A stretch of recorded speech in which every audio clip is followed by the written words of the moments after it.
Welcome to another installment of Our Sons Rise Conversations. Listen, I have the awesome honor as well as privilege to invite all of you all to tune in as we welcome Miss Ella Sisley to our community. She's a holistic healer. She's a wellness coach. She's the founder of Triwellness LLC, and she works with individuals as well as groups within corporations to create the change that they want to see in their lives, which ultimately impacts our community. She's phenomenal in every sense of the word. So don't go anywhere. Stay right there. Hey everybody, Crystal Hollingsworth here. Welcome to Our Sons Rise. I have the awesome privilege and pleasure of being with Miss Ella Sisley. She's a wellness coach and holistic healer. And I want to say thank you first and foremost for just coming on today, for accepting the invitation. I spoke to you not long ago. You were such a blessing to me. And I said, you know what? We have to hear from her. We know that with what's going on in our society, with COVID, isolation, George Floyd, Ahmaud Arbery, everything that's gone on in the past year, there's a heaviness that we're feeling. With women, we have a way of seeking that healing or treatment. We'll cry, we'll go to church, we'll go to talk to a girlfriend, we'll get on a Yalla Van Zant call, whatever. But our men, they have a tendency of pressing it down, ignoring it, but they're suffering with trauma, anxiety, depression, stress. So I wanted you to share what it is that you do and how can we get some healing for our men.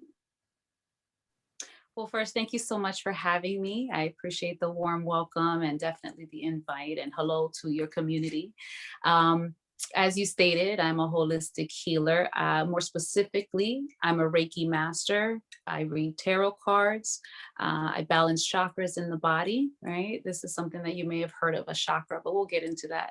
Mm-hmm. I'm also a yoga student right now, and I'm also training how food can heal the body.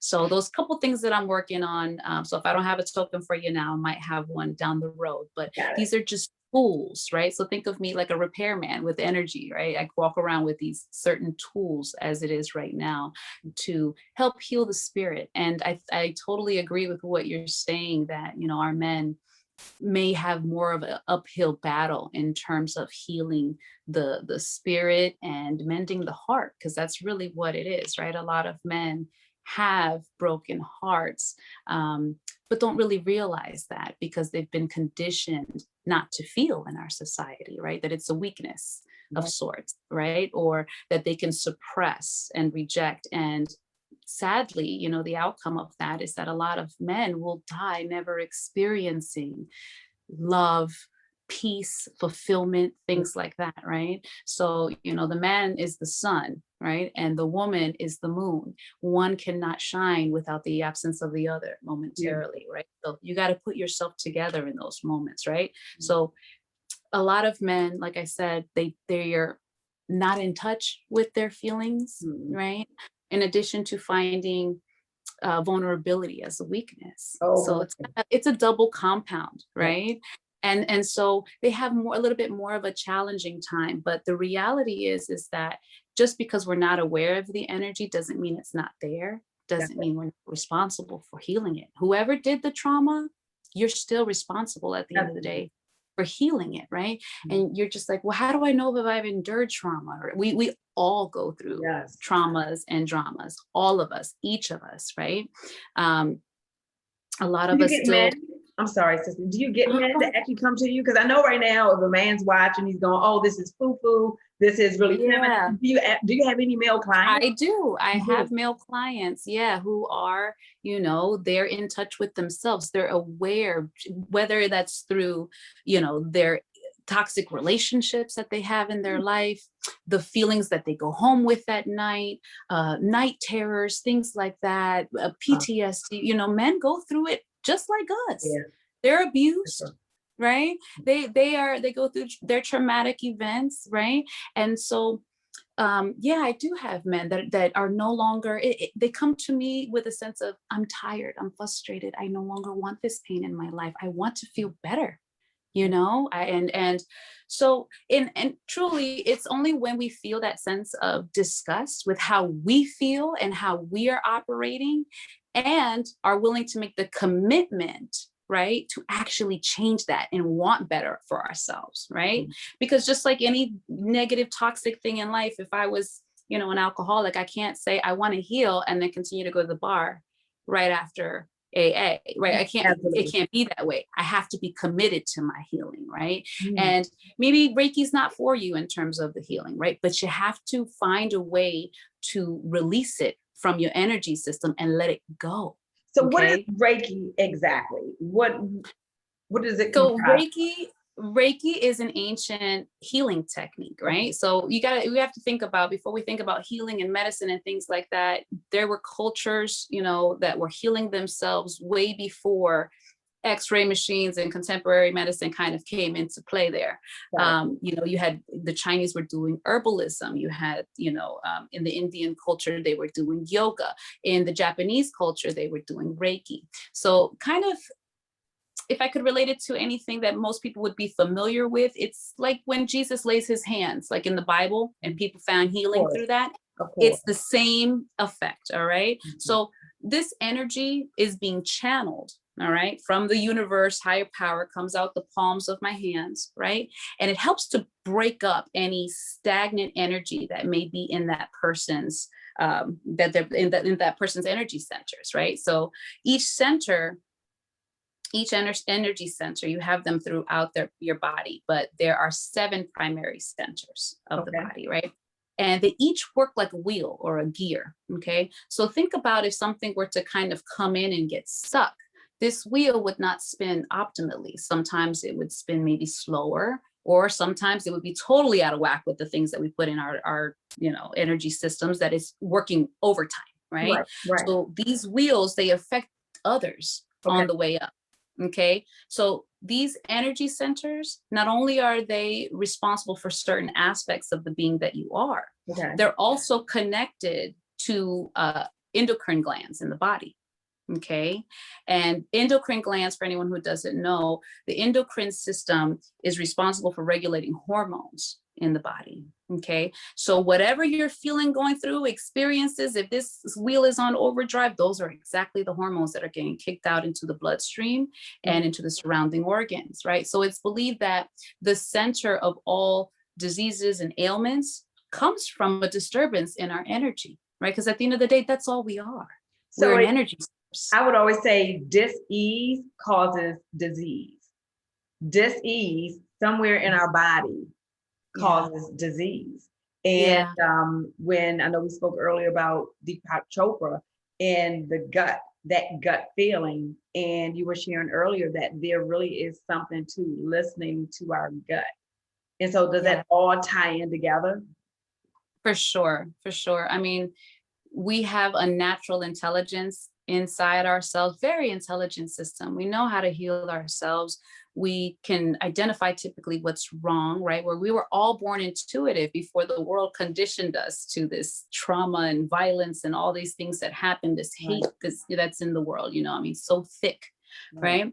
And instead of kind of, clearing that up, healing it so that we can propel forward, a lot of us just keep moving forward. We suppress that, we try to, put it out of sight, out of mind, not feel it, and that never works.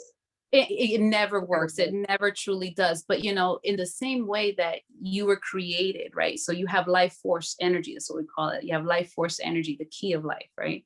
Running through you in the same way that the tree outside has an internal intelligence, right? No one has to tell the trees that it is a change of season and what they have to do. They already know how to do it. And the same is true with the spirit that you are. So a lot of people come to me and they believe, oh, this is like, I'm going to press a magic button, or I'm the one bringing the healing, I'm going to heal you. No, that's not my responsibility. It's your responsibility to care for the energy system that you were blessed with, that you were given. That is the gift of life, right? And so you're responsible for it. The only thing I'm doing, I'm helping you find the light switch to turn on the lights of healing within you. Activate that healing, clear out any blockages, anything that's stuck that may not be there, right? And so a lot of people, a trauma response is to forget about things when they've happened, right? Just ignore it completely, right? Avoidance. It's easier that way. Seemingly it's easier, but it sticks with you. It's this voice that just keeps going and it nags you. So that it turns Yeah, to drinking or shopping or sex or whatever. Excessive. right. So, so that everyone has a fundamental understanding of the chakras. When I say that they're responsible for different aspects of the being that you are, right? What are those kind of aspects, right? Right. One of them is survival instincts, right? That fight or flight, that adrenaline that you feel in life, whether you feel secure on this planet, which a lot of us feel insecure, right?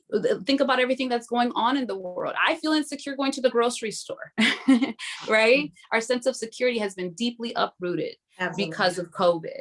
Okay. And so that's one of just one energy center. All right. And so then you move up the board, you have things like emotion, right?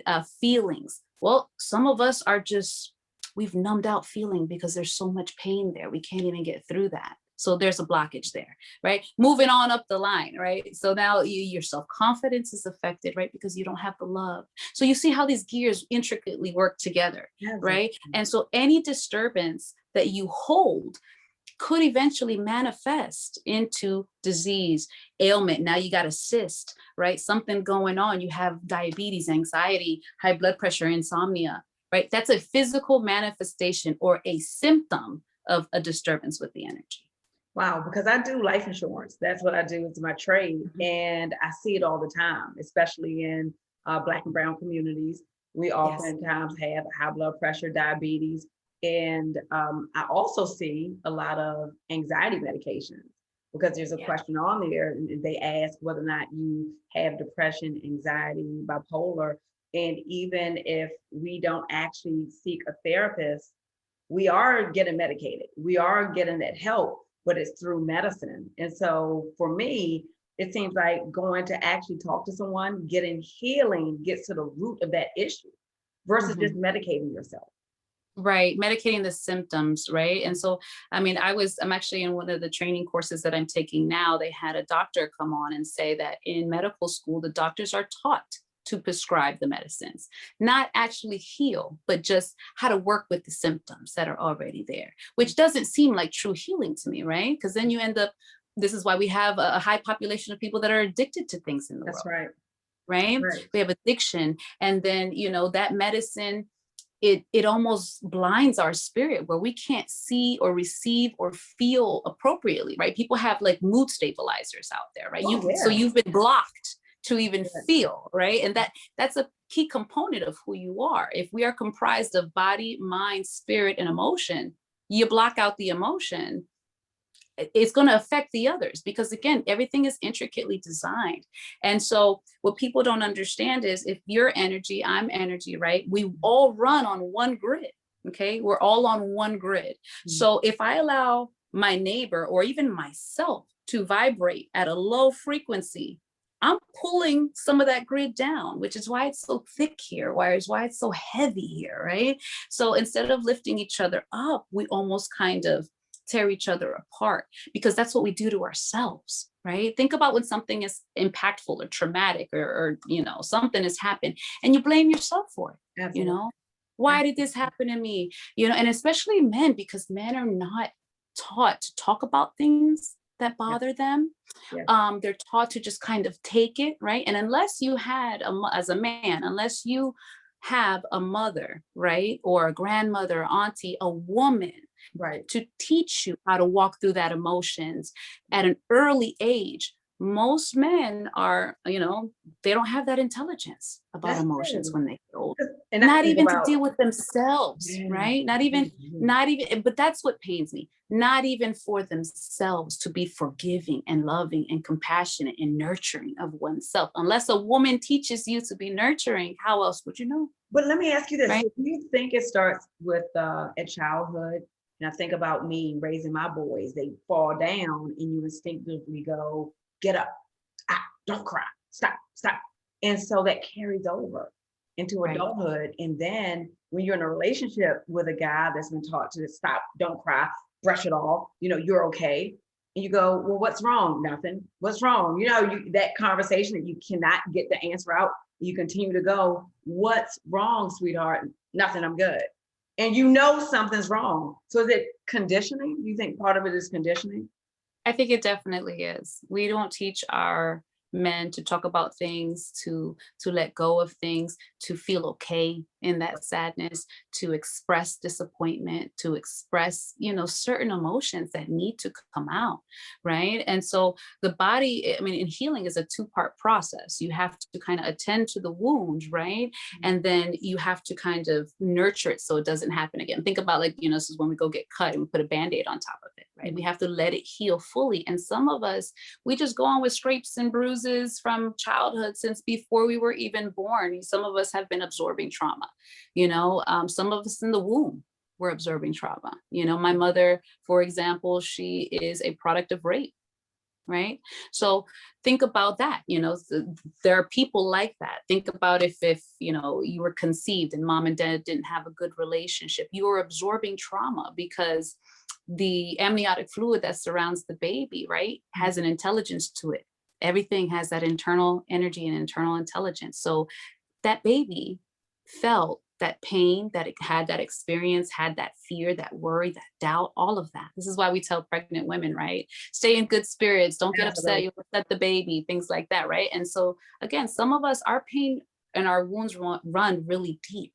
And unless we heal it, right, we'll just go on accumulating more and more bumps and bruises as we go on, right? And a lot of us, it's not just about our own trauma, but then we enter into these toxic environments with toxic people, right? We got toxic family, or, toxic workplaces, toxic relationships, things like that. So now we're absorbing someone else's toxicity, right? Energy has to go somewhere, right? Because energy is neither created nor destroyed. See, my background it comes from a legal aspect, right? So I'm very factual, very logic and evidence-based. Okay. So having these conversations about energy, right? Initially on the onset, I felt like the average man was like, yeah, that's something foo-foo, didn't want to accept it or receive it unless it's something tangible that I can hold, right? But there is something to it when you start to tap into the energy that you are, the spirit that you are, right? That will never lead you wrong. And a lot of our men and women, but mostly men, right? If you think about those four people, if they were four people, right? Those aspects were four people sitting in a car, mind, body, spirit, and emotion, right? And they're each driving the car, right? A lot of us drive that car with our minds, right? Right. That driver will have you doing donuts in the parking lot all day long. Okay. Now, some people try to put the body in the driver's seat, right? Okay. But the body has requirements. It needs like sleep. It needs to eat. It might have to stop and pee. We might not ever get to where we're going. Okay. So then some people try to put emotion in the driver's seat. Now she might run you straight into a wall. Okay. Yeah. Right. So the only one that should be driving this car at any given point in time is the spirit, right? But we don't silence ourselves to receive, to hear our spirit, our soul, whatever you want to call it, right? We were designed by the Most High in His image, right? With the same intelligence. We are the most intelligent creatures on the planet, right? So we can tap in to that intelligence if we choose to listen and take the time. Right. So this is where meditation kind of comes in, right? This is where healing the soul. You got to heal those wounds so that you can make room to receive new things, right? Mm-hmm. And so a lot of times when we're put through challenges, it's not to break us. It's not to break our heart. It's not because, God doesn't like me, or, I don't know why this is happening to me, right? Because we always try to personalize it. Exactly. Perhaps, how they say, sometimes God has to shake you to wake you. Absolutely. Right? Or has to put you in certain positions, right? So that you can see it maybe in a different perspective, or maybe bring you to a blessing that you may not think is a blessing, but it actually, had I had known that my pain, the abuse that I endured, the neglect that I endured, little did I know it was gearing me up for this path of being able to heal and understand others. And it always does. If you allow it to, if you actually use that experience to empower you. But oftentimes, don't you find that people say, well, they feel defeated. They feel that, God's mad at me. Maybe I've done something in the past. But I always believe that it's more beneficial if you actually use that experience versus allowing that experience to use you. Right. Yeah. And so, that's exactly what it is. It takes a deep, it's so funny because, we always talk about, well, men are not interested because it has to do with love. Yes, it does. But love is the most powerful thing known to man. Okay. It has the ability, it has the ability to heal. It has the ability to recreate, right? This is where babies come from. All right. So it is the most powerful source known to man. Right. And so getting in touch with that love, and that doesn't mean, blossoming love on everyone that walks in your room. It has to start with you first. Before you can be that for anyone else. It has to start from within. You can't pour from an empty cup. And before we go start, think about you at a party, right? I'm not pouring anything in anyone's cup until I've gone in and I've filled the pitcher. Absolutely. So I have to go fill my pitcher, right? Which is taking care of my energy system, loving on myself. And people think that that's selfish these days. It's selfish to go and attend to me. No, it's not.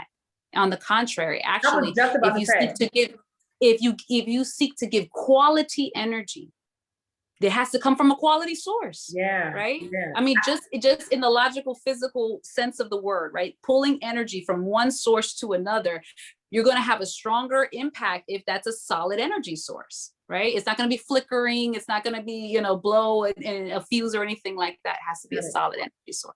And, unfortunately, a lot of us, because we're not taught love, or how to love, or given definitions of love as we grow and we're enduring this trauma and these things that happen in our lives, we pass the ball to someone else to love us, right? To pour back into us. I was just about to say that. Yeah. I think it's responsible to take care of ourselves, and it's selfish to look outward for somebody else to give you the love and happiness that you should own for yourself. Yeah. That's for sure. And, when I see a lot of men come to me as clients, again, it's a challenge for them because they have to get through this wall of vulnerability first, right? Before they can even kind of touch their energy source, right? So if that's, some of our men in our society, that's okay too. But at the end of the day, like I said, you're still responsible for your energy, whether you allow someone to look at it for you or you look at it yourself. You're still, right, signed up for being responsible for that. And although you may have not caused some of these traumas and dramas and wounds, you're still responsible for healing it. So sit with yourself and assess your own energy, right? Ask yourself, what are the toxic thoughts that I have about myself, others, the world, right? Take your own little assessment. What are the toxic thoughts? So you can assess your mind, your body, and your spirit. Under mind, think about, again, what are the toxic thoughts that you have of yourself, others, the world, right? Then move over to your body. What are the toxic things I'm putting into my body, or the environments, the toxic environments that I'm bringing my body to or around, right? Then think about your spirit, right? So what are the feelings, the negative feelings that I harbor, the toxic feelings that I harbor? Worry, anger, resentment, bitterness, fear, loneliness, sadness, pain. What is it? So you do an assessment yourself. And if you got quite a list of things, because a lot of us do, the longer you go on in life, not addressing the old wounds, it builds up. It doesn't go anywhere, Then when you're committed to actually changing those things, you seek out someone like me. Wow. So is this an hour a day? Because, people are busy schedules, full lives. So when do you do all of this? Is this all day, every day? Is this like when, because just fascinated about this, but when do you find time to do it for men? For yourself? Well, yeah. So would you recommend in the morning, in the evening, during your lunch break? When? It really depends on your schedule and what you can give yourself. You are truly worth any amount of time that you can give yourself. You are truly worth, and you can say it and claim it, because words are powerful. Words are spells. Grab it from the universe. I am worthy of this healing. I deserve to feel good. I deserve to be happy. I deserve to be at peace. I deserve to have abundance. You got to claim those things. So even if you take a solid 60 seconds of your day to shout those things out to yourself, right? That's something you're doing for you. Because again, when it comes to wellness and taking care of your energy and your spirit, this is a constant practice. This is not something that you're going to do one time. You don't get on the treadmill one time and be like, all right, I got my summer body. That's it. You don't do that, right? Right. So the same is true with the spirit, right? You have to work at it and keep at it. Because the other thing about when you got good energy, people are attracted to that. and some people Yeah. with not so great energy, right? So then you have to learn boundaries and to protect that energy. So it's a constant practice. It's not something that you do one time. The trick is, for me anyway, you got to find the tools that feel good for you, right? I'm different from you. You're different from the next man. I mean, if you could truly see the way that God intricately designed, whether, you want to call it God, your maker, I call it God, but you're the most high, the universe. If you could truly see how you were uniquely designed, not only in the physical sense, right? But in the cosmic sense, right? Where the planets were on the day that you arrived, the energy that was in the air, right? Those types of things. I mean, you were intricately designed, right? If you could see that, I have chills. I have chills. Yeah. Oh my goodness. I literally have chills. Go ahead. Because if everyone could see that, right? And then again, there's part of the healing thing that I do is something called Akashic Records, where I go into the stories of the past life. So have you ever heard like past life regression, right? So sometimes the traumatic previous life, and somehow we brought some of that residue with us into this life. And so if you could see that there's a catalog of every life that was lived, whether you were here for 1 minute or you were here for 100 years, you were not forgotten, you were counted. On top of being intricately designed in the physical and in the cosmic sense, if people could see that and feel that love, they would care about nourishing the gift of life and the spirit that they are. But the problem is that a lot of us, we fall out of love, right? We fall out of love. Someone breaks our heart, hurts our spirit, right? And we create these tough, especially men, create these really tough exteriors, right? To protect them, in essence, from those harsh things of the world, right? And it gets harder for them once you train the body to respond in a certain way, whether that's defensiveness, which by the way is a trauma response, right? Whether that's defensiveness, whether that's fear, whatever it is, the body is they form habits. It forms habits. So it gets used to operating like that. But in the same way that you were conditioned and taught these things, you can untrain the mind, you can heal the spirit, right? It all takes going back to the core essence. And think about it, right? So we all come from a place of love. There's no child that comes to this earth not loving or ready to receive love, right? But when our hearts get broken, or we're not taught how to embrace or nurture that love, a lot of us reject it. A lot of men in life think, I don't need it, I'm good. No, that's not how it works. Not at all. So you're good without the most strongest source known to man. Right. Doesn't work that doesn't way. make sense. No. And again, it makes me very sad because, again, what I've seen is most men that kind of come to me, it's because they had mothers that were maybe on addictions, right? Maybe addicted to drugs or alcohol, or maybe mothers that had, abusive men in their life or were neglectful, things like that. And that's where most men learn to love, from their mothers. Right. And so then it's a cycle that kind of continues. And so most men, it's not truly their fault that they lack this emotional intelligence, right? It's there, but they've been taught to turn it off. So in turning it back on, then we can heal the spirit, right? Because that's I know you've heard of the heart chakra before. When we were talking about earlier, you had mentioned the heart chakra. You were familiar a little bit. Yeah. Yep. And so that's one of the aspects that the heart chakra, is in charge of. Not just the healing, not just the love, but the forgiveness, but the compassion, right? And that forgiveness, a lot of times we need to find within ourselves. How can you give something to someone else that you won't give yourself? Absolutely. Absolutely. Let me ask you this. This is going to be a series. This is so good. Now I get, based off of your explanation, why Dr. Candace Briggs does the same thing. Why we, on my pilot platform that I had out, I wanted to just see whether or not it would work and whether or not it gained traction and people would be interested. And once I saw that there was some interest, put my feelers out there, that actually led to Our Son's Rise. And so with that, it was stressful. I went through a lot of stress. And Dr. Briggs said, we need to have a heart chakra conversation. I didn't know what it was. I just knew that I needed her to come in and do something. But now I understand. I obviously was holding some level of unforgiveness somewhere. And now that makes sense. I just said yes. Yes, Mhm. I need healing. Yes, I need help in this moment. But now I get it. I get why she chose the heart chakra. How do we Right. destigmatize therapy and a more esoteric form of healing? I know in Black and Brown communities, if someone mentions therapy, then it's like, whoa, you're crazy. You get the crazy card.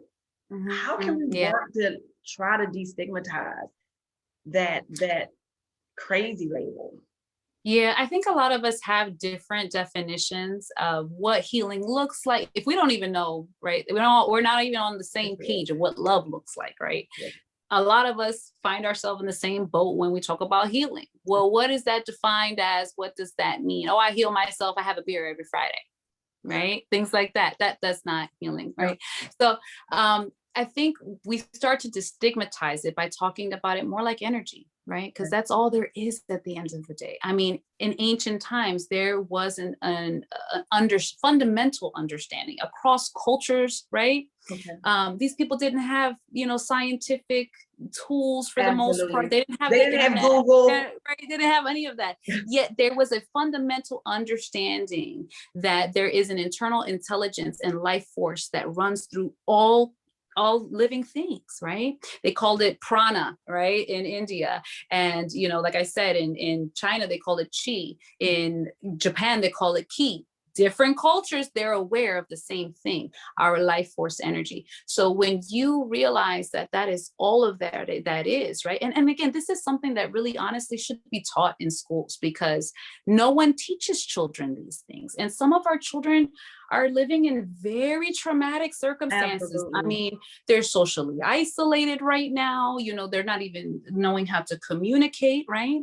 Or commune with others. The world doesn't seem like a safe place. So There's their root bullying. chakra is all out of whack. Their sense of security has been uprooted, right? And they're learning from the adults who in their world are also scared, Right. fearful, right? And so these are the patterns of illness and things that we're teaching, right? And so when we start to kind of look at the gift of life as kind of like we, in the same respect that we do the batteries on our phones, right? Most of us see our phones and, oh, I got 10%. Let me go ahead and plug this in before it dies on me. So if you could see yourself as significant as charging that phone, then we start to look at it differently, right? Go plug yourself in. And for a lot of people, that means tuning out, plugging out, right? Because even scrolling through social media is traumatic. I'm trying right? to tell you. Yeah. We see things, the news is traumatic, right? So when we literally remove ourselves from these things so that we can heal, go charge our battery. Right? And you know what I'm thinking too, even with social media, even if you see positive images on social media, isn't that what most people project and put out there? And God forbid you have a bad day and you go, oh, everybody's life is so perfect. Why is mine not the same? But we just put on there what we want people to see. And so we want people to see. Yeah. So it can have an impact. And that's a form of masking. And so we wear that mask every day, right? That we get lost in the truth. We don't know what the truth is anymore because we're accustomed to getting up and putting something that isn't authentic either in our mouths, on our person, right? Or carrying it in our soul. Right. And because we want to feel all accepted and loved and, things like that. And again, it all roots with love. And how dare someone see my imperfections? Right. Or we always have to point out the imperfections in another to make ourselves feel listen. Instead of, we could be here all day, right? We could be here all day. Instead of empowering each other, right? Or instead of, what sickens me, people who kind of speak down on others that are homeless or poor, things like that. And, my father taught me from a very early age, listen, we don't talk to strangers, keep your eyes on the ground, don't talk to homeless people, blah, blah, blah, blah, blah, blah, right? Because it's not fair. Like we all endure our traumas, right? But then to have another layer of it based off the color of your skin, right? So now you have this embedded fear, right? This, that on a different level than most. It's not, and you have to be able to cope and deal with that and heal it. Cope, heal, and deal. And with that, and again, it's a layer that some of us, like myself, I don't know what that's like. I'm a female, you know what I mean? I'm Latina. Our role is different, yeah. Right. That's not to say that I haven't experienced my source or my fair share, but some more than others. At the beginning of this conversation, you had mentioned George Floyd. And the trauma that went there, other things that have happened in the past year, Breonna Taylor, and that one disturbs me very, very much, and we are taught, we'll move on in today's news. Here's what's going on. No, that was a real person, but that was a real human. Yeah. I mean, it could be us tomorrow. Right.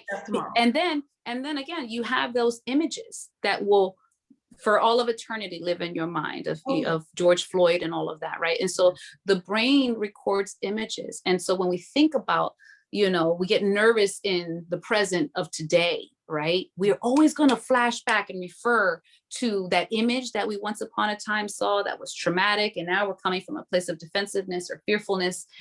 And it just, again, it kind of this, it recycles this whole PTSD, right? You're recycling it. And so, if we could all just look at each other with a sense of love and compassion and forgiveness, we could get better together. But the reality is that you have to find that within yourself before you can give it to another. Find the love for you. So love the energy that you are. Go seek to heal it.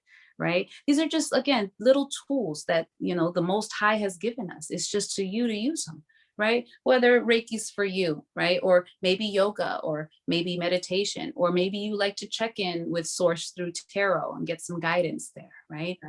Whatever it may be, whatever the tools, well, I like to say whatever floats your boat, because you're different from me and I'm different from the next man. So things that work for me may not work for you. I like salt baths. That might not be your thing. Okay. But we have to go trying these things to find out what our anchors are, because trust and believe, I mean, we're just healing the day-to-day trauma, right? But then a whole big storm comes in. I don't know, you lose somebody, they passed away, right? You lose your job, something happens, and this is the storm that has now come in, right? And so if you are not right, if you're not properly anchored and know what your go-tos are, right, you're gonna blow away with that storm. Good, great, and that impacts relationships, everybody around you. Well, because energy is contagious, it's contagious. You ever walked into a room and you can just feel like, oh, I don't know, the energy is kind of thick here. Yeah, because we have an internal radar that's picking that up, going, oh, I need to leave the room. Or maybe someone that for whatever reason you can't put your finger on it, but you don't want to be near that person. Your energy's rejecting them all day. I'm trying to tell you, and I think because I know I'm very energy sensitive. But if you're open to that space, you can tell who you should be around, who you shouldn't be around, what's good for you, what's not. And I always say when you're personally developed, the outcome, or you can almost predict it before you take the action. But I think that's energy too. Like you said, everything is energy. Oh man, you are a blessing. And I am going to ask, because we are a little short on time, that you please honor us by coming back. Anytime. My pleasure. In your contact information. Oh, so here's another thing. I think culturally, right, there's a misunderstanding because, we get that crazy stigma. But then another obstacle is, who do we go to? Who do we trust? So you are a trusted source. You're here in Prince George's County, right? Are you in? No, I'm in Montgomery County. Okay, so you're in Montgomery County. So if you can please share with everyone, how do they get in contact with you? Follow, subscribe, just everything. Sure. So the best way to get in contact with me is via phone or text. The number is 240-476-4065, or you can follow us on Facebook or Instagram at Triwellness LLC. The handle is the same for both.